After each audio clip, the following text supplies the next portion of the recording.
بسم اللہ الرحمن الرحیم۔ فقانیہ سال اول کے عزیز طلباء و طالبات، جیسا کہ آپ واقف ہیں کہ آپ کا کئی روز سے بہار اسٹیٹ مدرسہ ایجوکیشن بورڈ کی طرف سے آن لائن کلاسز کا اہتمام کیا جا رہا ہے۔ چنانچہ آپ کے نصاب میں جو فقہ سے متعلق جو کتابیں ہیں وہ قدوری ہے، اور قدوری میں بھی کتاب البیوع سے ہے۔ اس کا سبق کئی روز سے چل رہا ہے، جیسا کہ آپ سن بھی رہے ہیں اور دیکھ بھی رہے ہوں گے یوٹیوب چینل پر۔ آج ہم آپ کے سامنے 3-4 مسئلے کو بیان کریں گے، اور میں نے آپ کے بلیک بورڈ پر 3 قاعدے کو لکھا ہے۔ ہم امید کرتے ہیں عزیز طلباء کہ ان قاعدے کو آپ بغور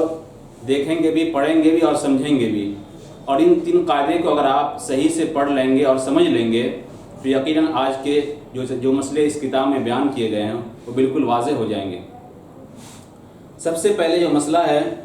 اور جو عبارت صاحب قدوری نے بیان کیا ہے وہ یہ کہا گیا ہے، میں اس کی تفسیر بتا دیتا ہوں آپ کو پہلے ہی، کہ کوئی آدمی نے کہا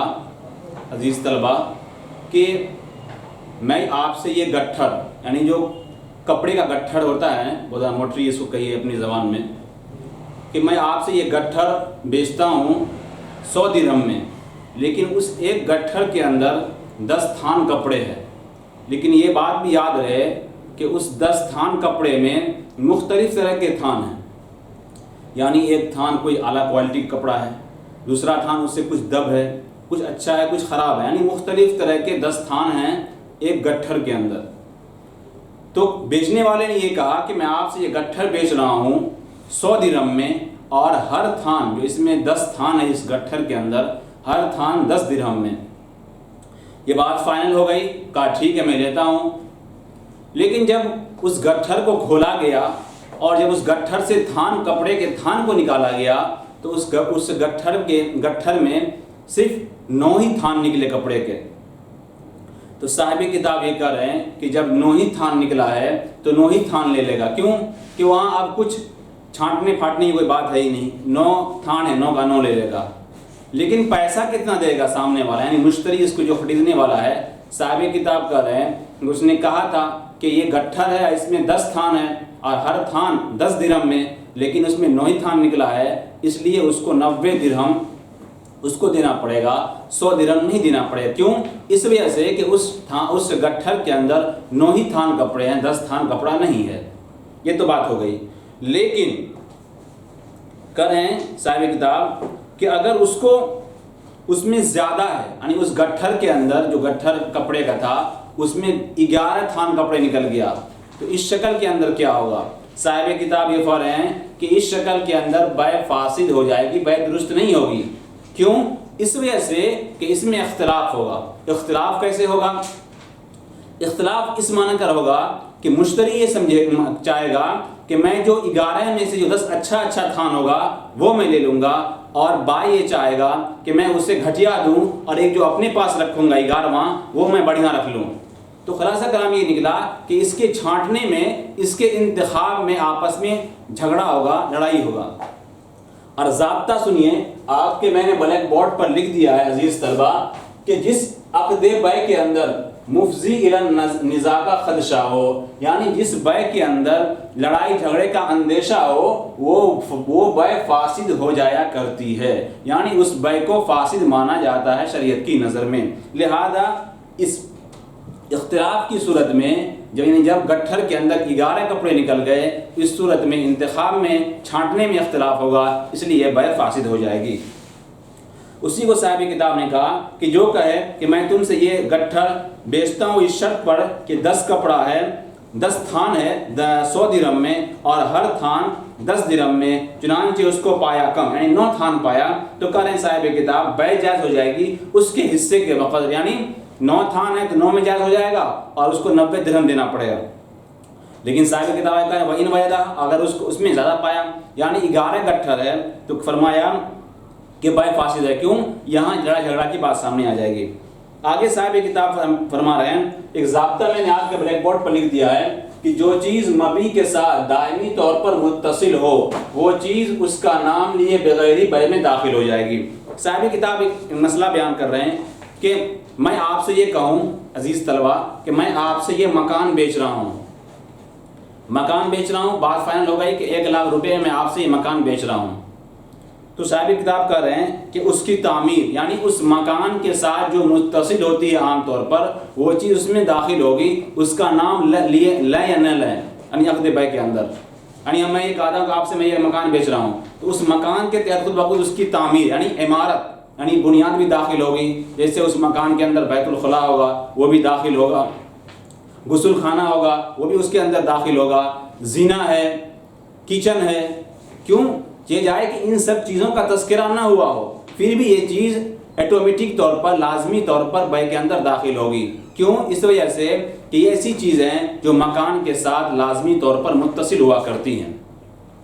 اسی کو صاحب کتاب نے فرمایا کہ جو آدمی گھر بیچے تو اس کی تعمیر اور اس کی عمارت بیع میں داخل ہوگی اگرچہ اس کو بیان نہ کیا جائے۔ میں نے کہہ دیا کہ میں آپ سے کہہ رہا ہوں کہ یہ مکان آپ سے میں بیچ رہا ہوں 1 لاکھ میں، بات ہو گئی، بعد میں یہ کہوں نہیں میں تو یہ نہیں کہا تھا کہ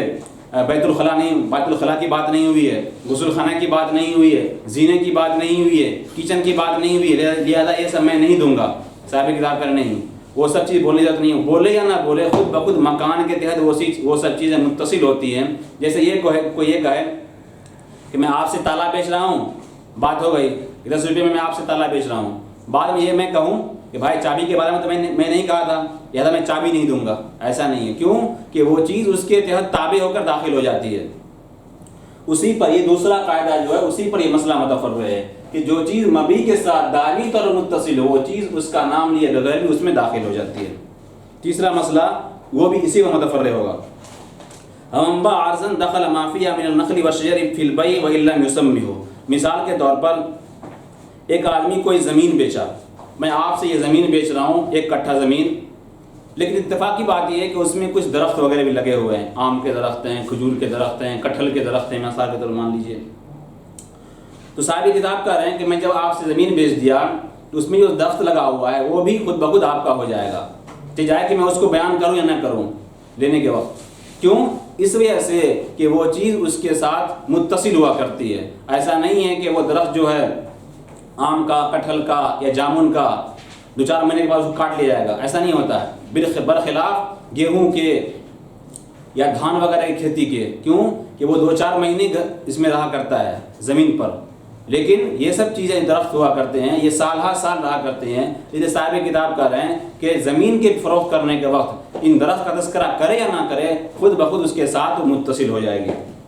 اسی کو فرمایا کہ جس نے کوئی درخت بیچا تو اس میں داخل ہو جائے گا کھجور، اور اس میں داخل ہو جائے گا وہ چیز جو کھجور کا درخت تھا اور کوئی اور درخت ہو بیع کے اندر، اگرچہ اس کو بیان نہ کرے، بیان نہیں کیا ہے کہ یہ آپ درخت بھی آپ بیچیں گے یا نہیں بیچیں گے، البتہ اس زمین کے ماتحت ہو کر وہ خود بخود اس بیع میں داخل ہو جائے گی۔ اسی ایک دوسرے قاعدے پر ہی وہ چیز اس کو فٹ کریں گے کہ جو چیز مبی کے ساتھ دائمی طور پر متصل ہو وہ چیز اس کا نام لیے بغیر ہی بیع میں داخل ہو جائے گی، جیسے کہ میں نے گھر کی مثال دی تھی۔ آگے تیسرا مسئلہ بیان کر رہے ہیں صاحب کتاب جو اس سے بالکل الٹا ہوگا، وَلَا يَدْخُلُ الزَّرْعُ فِي بَيْعِ الْأَرْضِ إِلَّا بِالتَّسْمِيَةِ۔ جس طرح سے ماقبل میں بات آئی تھی کہ کوئی آدمی زمین بیچتا ہے اور اس میں اتفاقاً اس میں کچھ درخت وغیرہ بھی ہیں، آم کے ہیں، جامن کے ہیں، کٹہل وغیرہ کے ہیں، تو اس کا نام لیے نہ لے خود بخود اس زمین کے ساتھ متصل ہو کر اس کی خود بخود بیع ہو جائے گی۔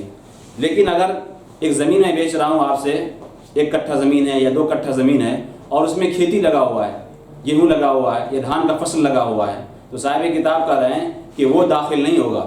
ہاں الا یہ کہ عقد بیع میں ہی تذکرہ کر دیا جائے کہ بھائی میں زمین تو لے رہا ہوں اور زمین لینے کے ساتھ ساتھ مشتری یہ کہہ دے کہ اس پر جو فصل لگا ہوا ہے وہ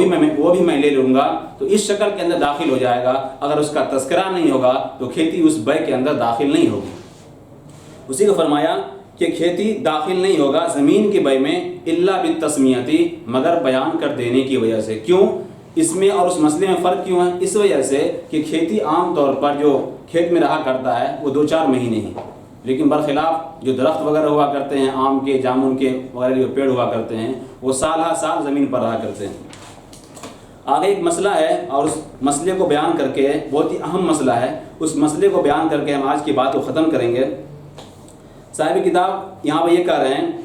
کہ ایسا پھل ہو جو کارآمد نہ ہو۔ عام طور پر ایسا ہوا کرتا ہے کہ لوگ اس کو فروخت کرتے ہیں، تو لیکن یہ تو سب جانتے ہیں کہ اگر پھل آنے سے پہلے ہی کسی درخت کو بیچ دیا جائے، یعنی پھل آنے سے پہلے یعنی مجہول کی بیع یا کہیے معدوم کی بیع، یہ جائز نہیں ہے۔ لیکن اگر وہ پھل آ گیا ہے لیکن اب وہ کسی فائدے کا نہیں ہے، اس سے ابھی کوئی فائدہ اٹھایا نہیں جا سکتا ہے، تو ایسی شکل میں اس کی فروختگی یا اس کو بیچنا جائز ہے۔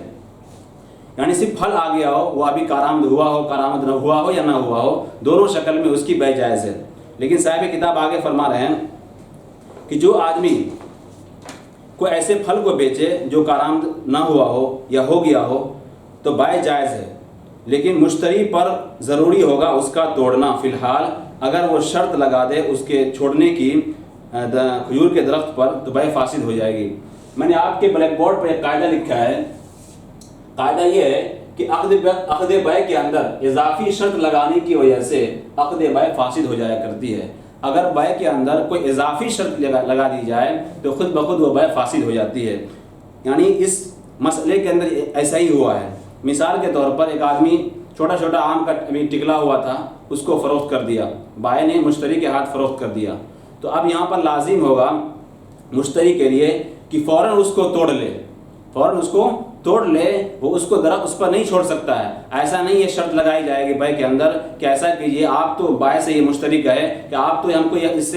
ہم سے یہ فروخت کر رہے ہیں، لیکن یہ شرط رہے کہ جب تک یہ پک نہ جائے آم کا یہ پھل، اس وقت تک میں نہیں توڑوں گا۔ اگر اس طرح کی وہ شرط لگا دیتا ہے تو بالاتفاق یہ ناجائز ہے۔